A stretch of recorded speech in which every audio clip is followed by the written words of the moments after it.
I'm not a Bigfoot hunter. I'm a bass fisherman, but boy, I tell you what, I've sure seen a lot that I didn't expect to see.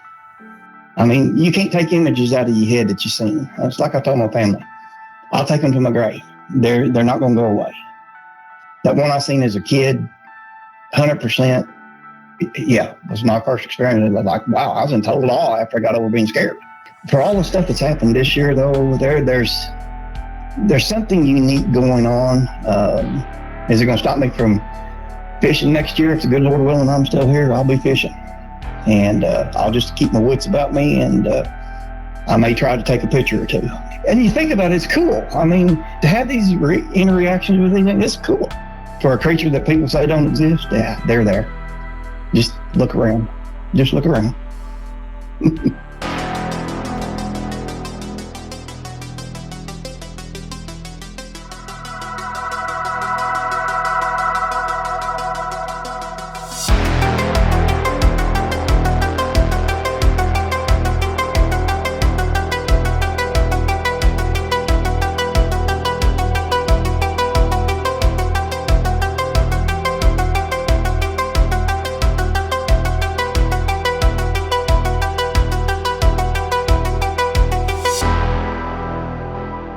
I'm not a Bigfoot hunter. I'm a bass fisherman, but boy, I tell you what, I've sure seen a lot that I didn't expect to see. How did you find out about Bigfoot? Well, when I was 12 years old, didn't even know what a Bigfoot was, to be honest with you.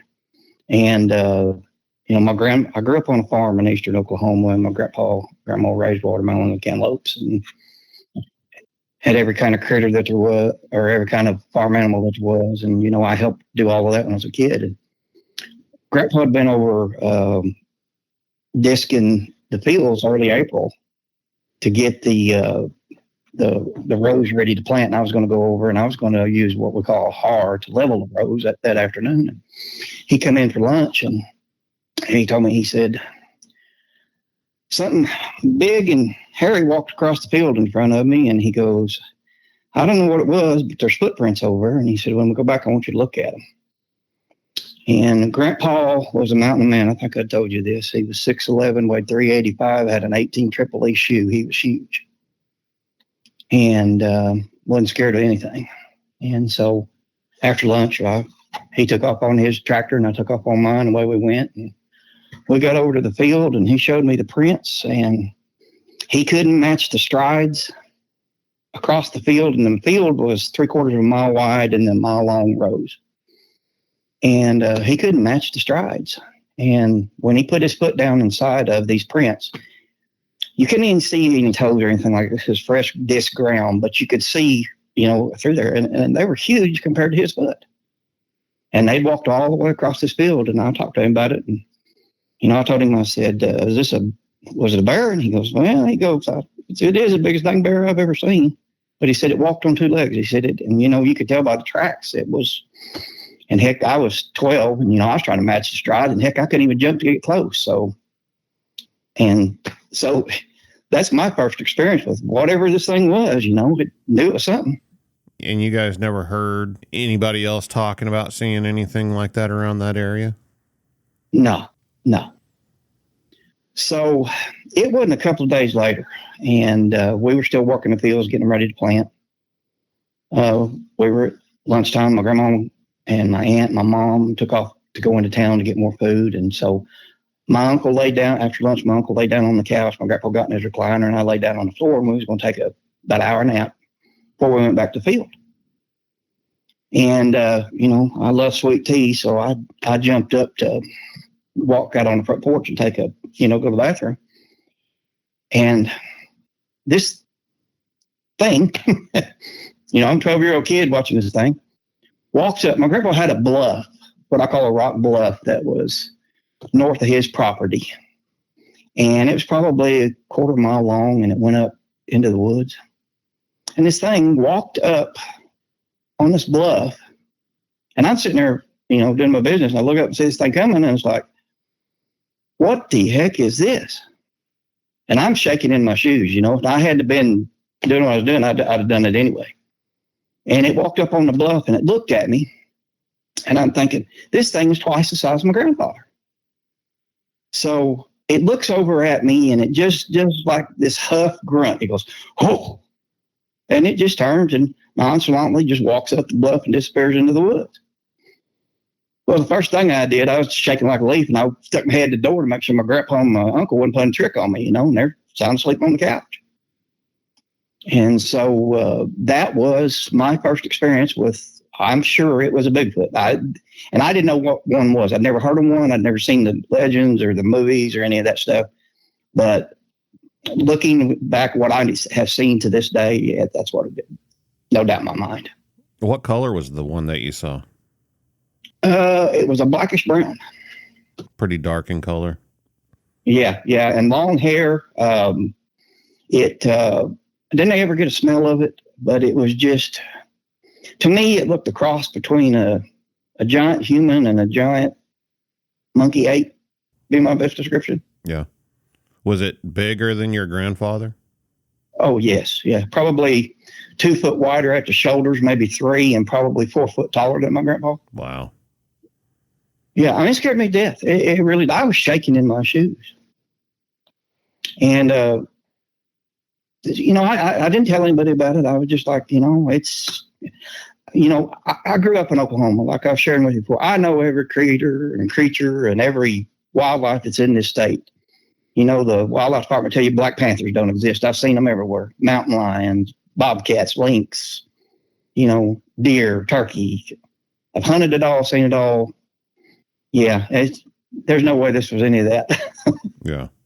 And then fast forward to what I was sharing with you that happened this year. I don't go looking for Bigfoot. I'm a bass fisherman. I love to bass fish. I lost a boy to cancer 14 years ago. He was 19, and me and him, when he died, I gave up hunting.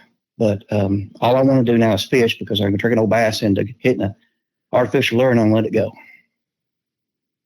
And got a lake that I love to go to, and over the years I've had some odd stuff happen, but this year was just I'm still blowed by what all has happened that I saw this year. When did it all kind of start this year? April. Yeah, it was I went over to that's usually about when the fish kind of start getting ready to spawn. Mm-hmm. And I like to go over and throw a worm on the beds and try to catch one and then let him go. But I was by myself the first day that I was over there, and in April. And I come around this corner where I like to always start on this bank and fish, and I was fishing down through there, and beautiful day, and I started hearing this low guttural growl sound that sounded a cross between a lion and a crocodile. If you ever watched the stuff like where the crocodile and alligators growl, yeah, and they make the water, yeah, you combine those two, but make it to where it's so loud that it bounces off your chest and it hurts. And I'm fishing probably 10 yards at the most off the bank, and where I'm fishing is just trees everywhere. I mean, I never seen anything, but it was growling at me as I was fishing down the bank with my trolling motor. And then I finally got, after 3 or 4 minutes of this, of it just persisting, that it's like, something wants me out of here. And that's, I've never heard that sound before. And so I gave it what it was. And I put the trolling motor on high, and I thought, well, I'll just go on down the bank and get away from it. Well, I thought I was getting away from it, but the stupid thing kept following me down the bank. And I got a half a mile from where I was at, and the sucker was still following me. But where it was at, it went from where I started fishing, it's like a flat in there with a bunch of thickets and all that kind of stuff. So this turned into a sheer bluff. And whatever this was following along on this bluff up probably 30 yards above me, hiding in the trees. I couldn't see it. All I could do was hear it and see the trees all shaking. And then the next thing I know, this rock that's probably the size of a basketball comes flying over the top of my head, and it's on about 5 yards from my boat. And I'm like, good grief. And so that's when I fired up the motor, and I said, no, you can have it. I don't know what you are, but you can have it. And so I got away from there, went on the other side of the lake. We're not going to give away the name of the lake. Mm-hmm. But I will say that I grew up on this lake. And okay. I've fished it countless numbers of times. I bet I fished it 500. Yeah. Yeah. All the big rock bluffs you're talking about. In my entire life, I've never seen a rock come off those rock bluffs. I haven't either. So this isn't something that just, happens. There's not just a bunch of rocks falling off these bluffs or anything. There's not one single time I've ever seen a rock come off. So something had to have thrown that rock. There ain't no way that just fell naturally. Well, and where it was at, the force that it would have taken to got it off of there, it's not going to come rolling and go over my head and hit out there and make the splash that it made. I mean, it just, this thing was launched. These rock bluffs are like giant walls. They're completely, steep, sheer drop-offs. There's no hill that it could have got momentum and bounced or anything like that. Yeah. But yeah, I went over and started fishing on the other side of the lake and was like, yep, you can have it. Whatever you are, you can have it. Was your mind going to Bigfoot at that point? I never saw it. I could hear it with the growl. Yeah. And I'm like, what else could it be? I mean, there's not anything that I know of that can throw a rock that big, that far, with that much force. Yeah. There ain't no human going to do it. There ain't no bear going to do it. I mean, there's black bear over there, but there ain't no black bear going to pick up a rock that size and throw it. What was the next experience you had this year? It was about a week after that. And me and a friend of mine was fishing. And we were on a different part of the lake. And we were coming down this bank that has these 2 points on it that I love to fish that time of year. And I'm looking ahead of me. He's fishing back towards the point. And I look ahead of me and I watch this creature, giant creature, black as night, walk off the side of the hill. He didn't even know we were there. And he walked off the side of the hill, knelt down like me and you would knelt kind of to get a drink of water. Mm-hmm. And the water on this lake is pretty clear. And it knelt down and was getting a drink, and it was using its hand to cup it. Well, it saw me or heard the trolling motor or something, and it stood up and looked over at me. And, I knew we were made. And I hollered at my friend and I said, look.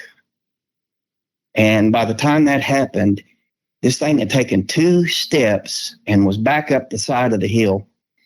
And it was almost like it was gliding this smooth. It was just like it was not even walking, but it was. And in 2 steps, it was up and out of the sight. Wow. Well, I went down to see how big this thing was compared to a tree. And couldn't get on the bank where it was at, but it had to been 12 to 13 foot tall. Wow. Because I could reach up and grab this one branch, and that would have come about to its, what I would call its under chest, right underneath its breast. Yeah. And this was a male. It wasn't a female. This was a male, and it was huge. But it wasn't as thick as I would have thought it would have been, but it was just tall, and just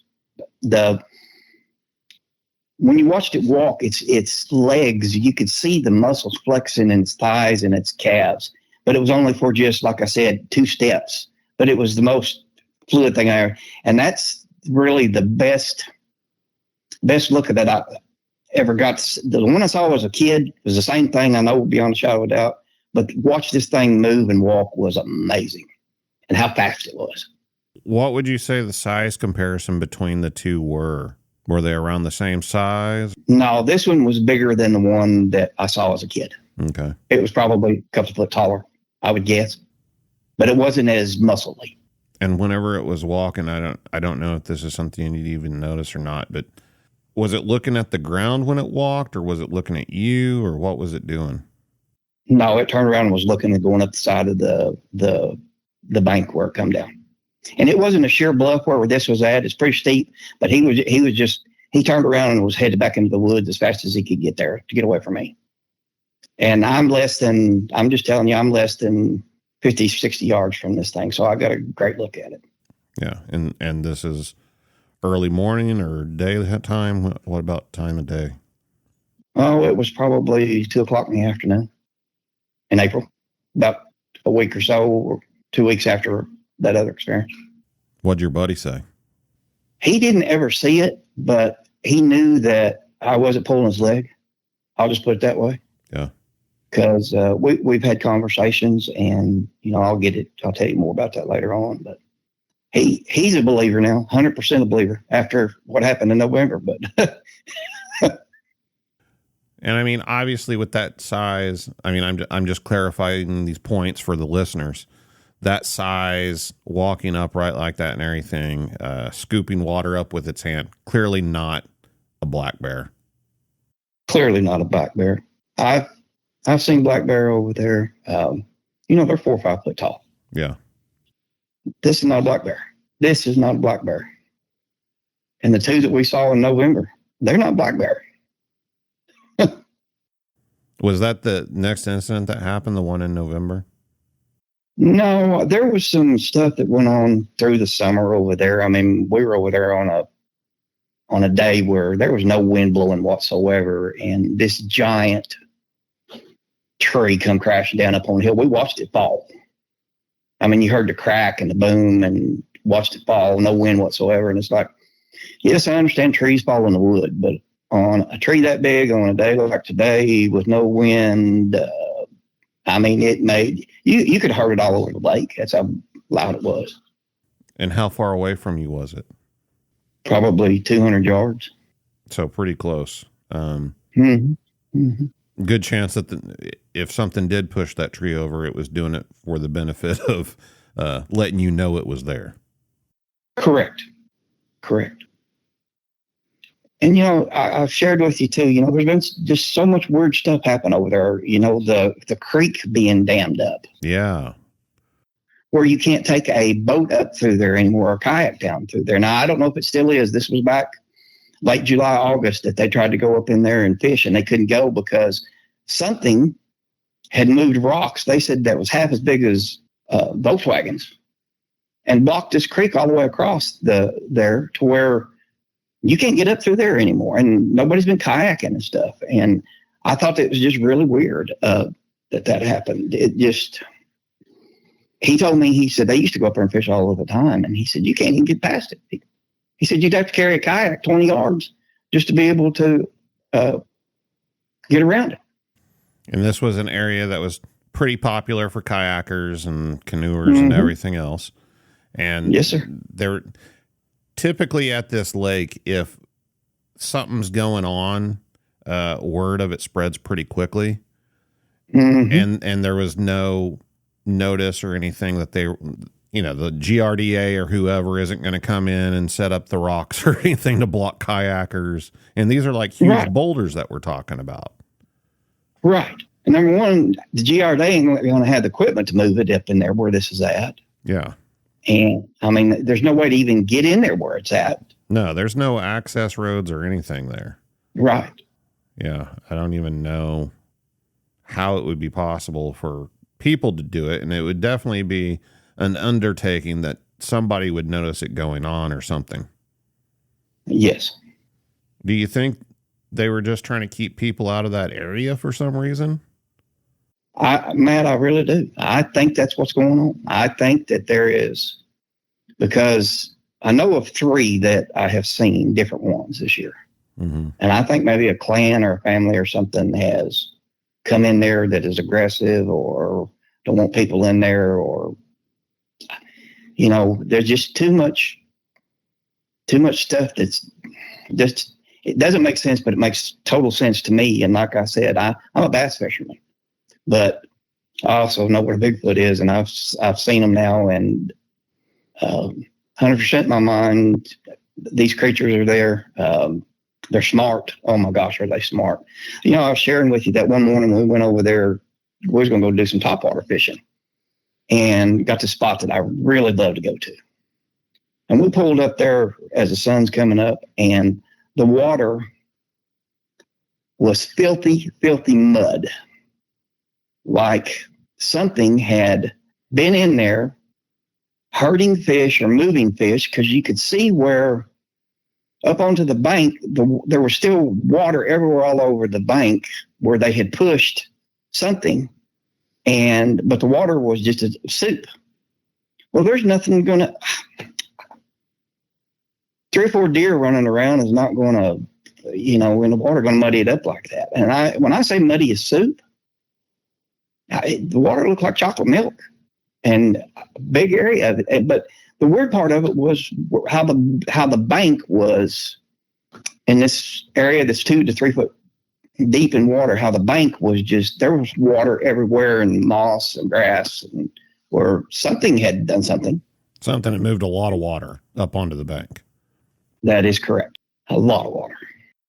Yeah, I've never heard about anything like that before. There's a good opportunity for them to, be chasing carp or something.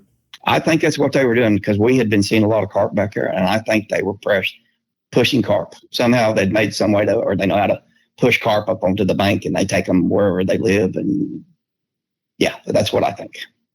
Which I'm happy that they're doing it, because I hate carp. So. I didn't share this with you last time, but there's been a couple of times we've been over there, early morning fishing, and we would start hearing children laughing. Huh. Yeah. I mean, just the dangest thing. Just sound like a bunch of little kids laughing and playing. Couldn't see them. Didn't see any movement or anything. It's just the craziest thing you ever seen or heard. I mean, same area? Same area. The laughter is something that gets reported fairly often. Mm-hmm. Mm-hmm. And it's creepy. It's super creepy. I'm telling you, it's the first time I'd heard it. One of the things that's standing out in my mind about all these stories, all these experiences that you're having, is not only it being in a generalized location, but you're experiencing this stuff during the daytime. Yes. You're also accessing it, through water. It's on a lake, and there's not very many people around there or anything. It's pretty remote. Correct. I think what's unique about it is I'm not looking for them. I'm going to fish, and I keep having this stuff happen. And it's like, I'm supposed to have it happen, I guess. That's the only way I know to tell it, because it's, I haven't wanted to go out and research and spend nights in the nights. I've seen at this lake over there, I don't advise anybody to ever go over there in the nighttime, because I've seen rattlesnake that are 8 foot long over there, copperheads that are 6 foot long, and there's no way in the world you will pay me enough to walk through them woods at night. No. No.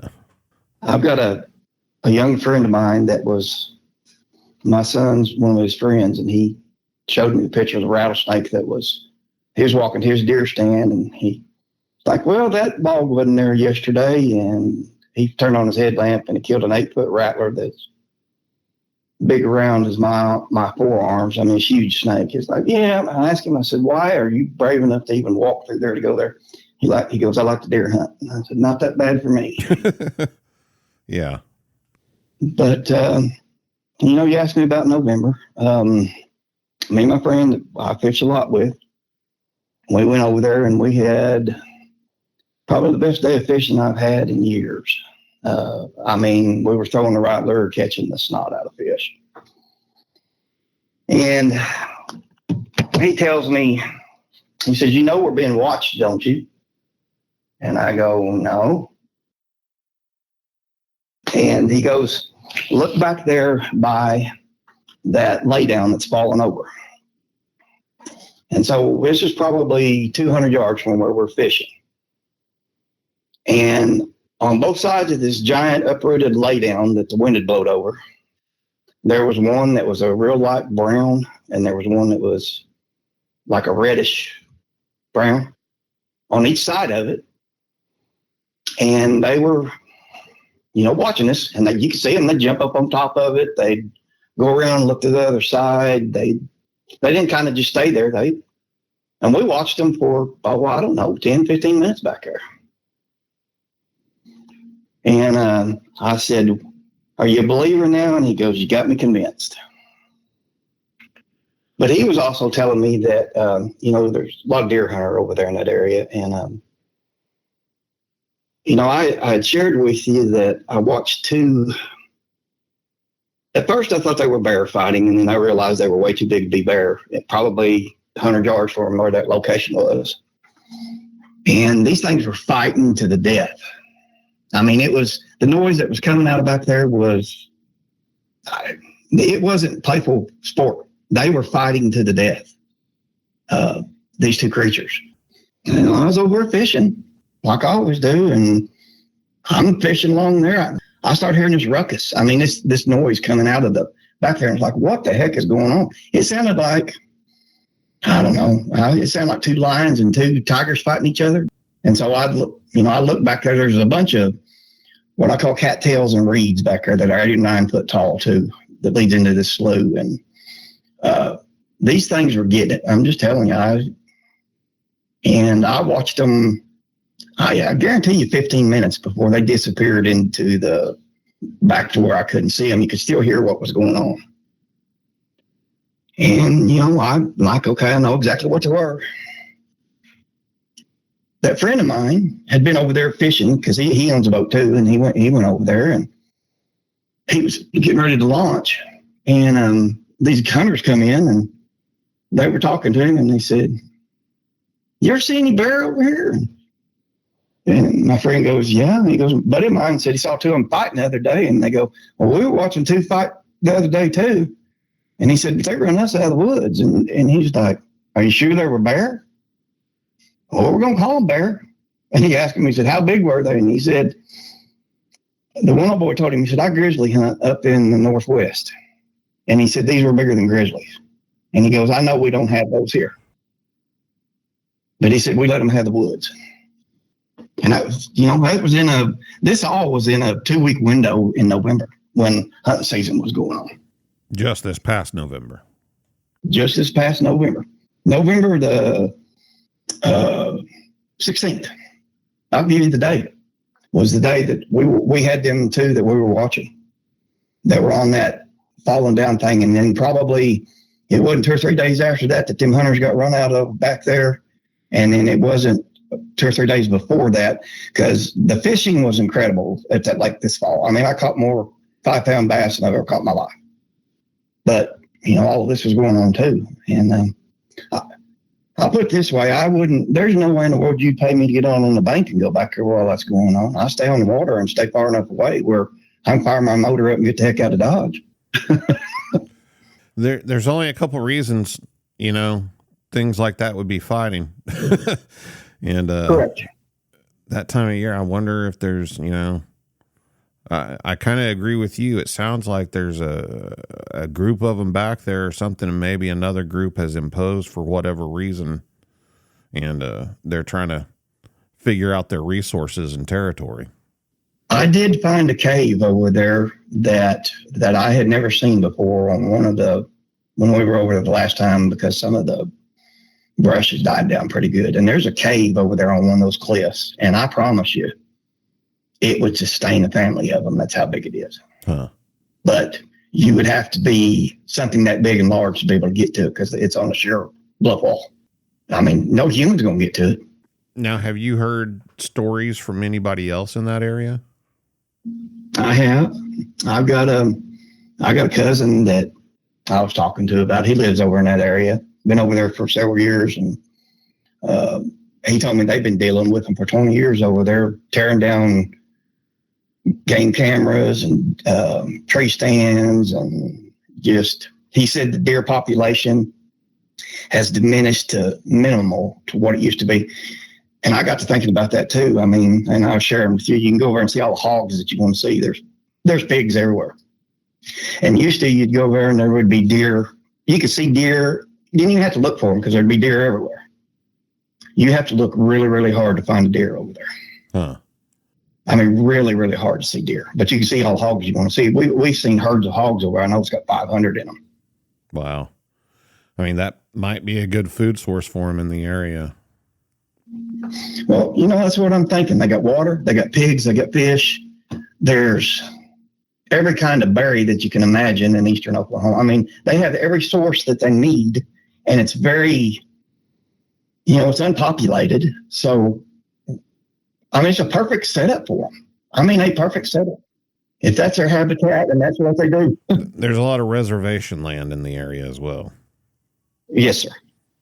And then I won't tell you the source, but I had to ask when some of this was going on. I stopped at the project office. I just said, has anybody ever reported anything large, hairy, and out of control? And that's when one of the ladies told me that her husband was ex-military. He was a volunteer firefighter over there, and him and his friend got run out of the woods last year over there, and they won't go back and hunt. Wow. And she told me, she said, my husband's not scared of anything, and he will not hunt in there anymore. And this lady is someone who works for the state. Correct. Yeah. Now, have you ever encountered or heard of anything else besides Bigfoot in this area that, people would consider weird? 35 years ago, I used to go over there and night fish all of the time. And there used to be night tournaments over there, and there's some people that are brave enough to do it. I won't fish it at night. We'd have, back then there'd be little, quarter-sized things come flying out of the woods at you and land in the boat, and you'd look and it wasn't a walnut or acorn, it was rock. But I didn't think twice about it. I mean, I'm fishing. And, but we were sitting on the main lake point, halfway down the lake, about 1 o'clock in the morning. This has been 35 years ago, and I quit going over there after this. I don't know what it was. I can't tell you. I just watched a ring of red, white, and green lights. And my guess would be it's probably 10 feet across. And it was probably a quarter mile from us, but we watched it come out of the lake and take off and disappear into the sky so fast. And it was like, we're out of here. We went and put the boat on the trailer and come home. And this was in the main part of the lake. Main part of the lake, yeah. There's probably 30, 40 foot of water there where it was at. And, didn't make any noise. But it come out of that water so fast. And just I say no noise, the vibration from it moving the air. And I'm telling you, in 2 to 3 seconds, it was out of sight. And so we were like, yep, we're out of here. We put the boat on the trailer and we come home. And it was like, we'll chalk that one up. I don't know. And I haven't night fished since. I'm just telling you, there's not enough money to make me go over. And I'll barely now, after what happened this year, if I'm going to go early morning fishing, it's going to have to be enough light that I can see everything, because I've never had a big rock thrown at me. I've never had anything growl at me. Never seen anything fight like I saw fight this year, and they ain't there. And if they'll fight like that, if they want to get you, they can get you. I'll just put it that way. And I always carry a gun with me, but it ain't going to do any good. Yeah. But it's been like I shared with you, it's been an interesting year where I was doing a lot of fishing and seeing a lot of things. Is like, wow. And, I'm thankful that I've got to see them, because all these doubters and all these people, they don't know what's alive here in Oklahoma. My gosh. I've had a wildlife department guy tell me there's no such thing as a black panther. I watched one kill a deer right here behind my house. My wife watched it. Really? Yeah. Oh, yeah. So they're here. We seen them as a kid. I come face to face with one. My grandpa told me he was hungry for venison and where to go get one, because we'd had a big snow. And I walked down to where he told me to go, and this panther had this deer in its mouth, and I let the panther have the deer, and I come out of there and screaming and running back to the house. And it was a big putty cat. I mean, a big putty cat. I had a friend in high school who his family had some land up north of Claremore. That's about as detailed as I'll make it. But they had a black panther on that property that they saw on a pretty regular basis, and his dad and his brother both had taken shots at it. And both of these guys are pretty good, shots, and they said it didn't even twitch or nothing, just took off running whenever, the gunshot went off, but that was about it. Yeah. Yeah. I've heard quite a few stories of black panthers in Oklahoma. I've never seen one, but talked to enough people to know that there's something to it. They're definitely out there. And they're beautiful. That's just it. They're beautiful. Oh my gosh. the way that they run and move, it's just one of the most beautiful, majestic creatures you've ever seen. Well, Tim, I appreciate you coming on here and sharing your stories, man. I sure do appreciate it. Well, I'm glad I was able to. Like I said, I never wanted to, get into the research side of it because of, when you know. I mean, you can't take images out of your head that you've seen. It's like I told my family. I'll take them to my grave. They're not going to go away. That one I seen as a kid, 100%, yeah, was my first experience. It was like, wow, I was in total awe after I got over being scared. Yeah. For all the stuff that's happened this year, though, there's something unique going on. Is it going to stop me from fishing next year? If the good Lord willing, I'm still here, I'll be fishing. And I'll just keep my wits about me, and I may try to take a picture or two. I've always thought that taking a picture was a waste of time because they somehow just, a lot of the pictures get blurred or something like that. And what's funny is the days that I'm not even thinking about it is the days that I seem to see the thing. Well, sure. Yeah. And I mean, it's like, and you think about it, it's cool. I mean, to have these interactions with these things, it's cool. For a creature that people say don't exist, yeah, they're there. Just look around. Just look around. Matt, I've enjoyed it, my friend. If you've had your own encounter with Bigfoot or something else you can't explain, send me an email at bigfootcrossroads@gmail.com. Check out the website, bigfootcrossroads.com. You can find links to social media, past episodes, merchandise, everything you need all in one place. And until next time, remember, there's something in the woods.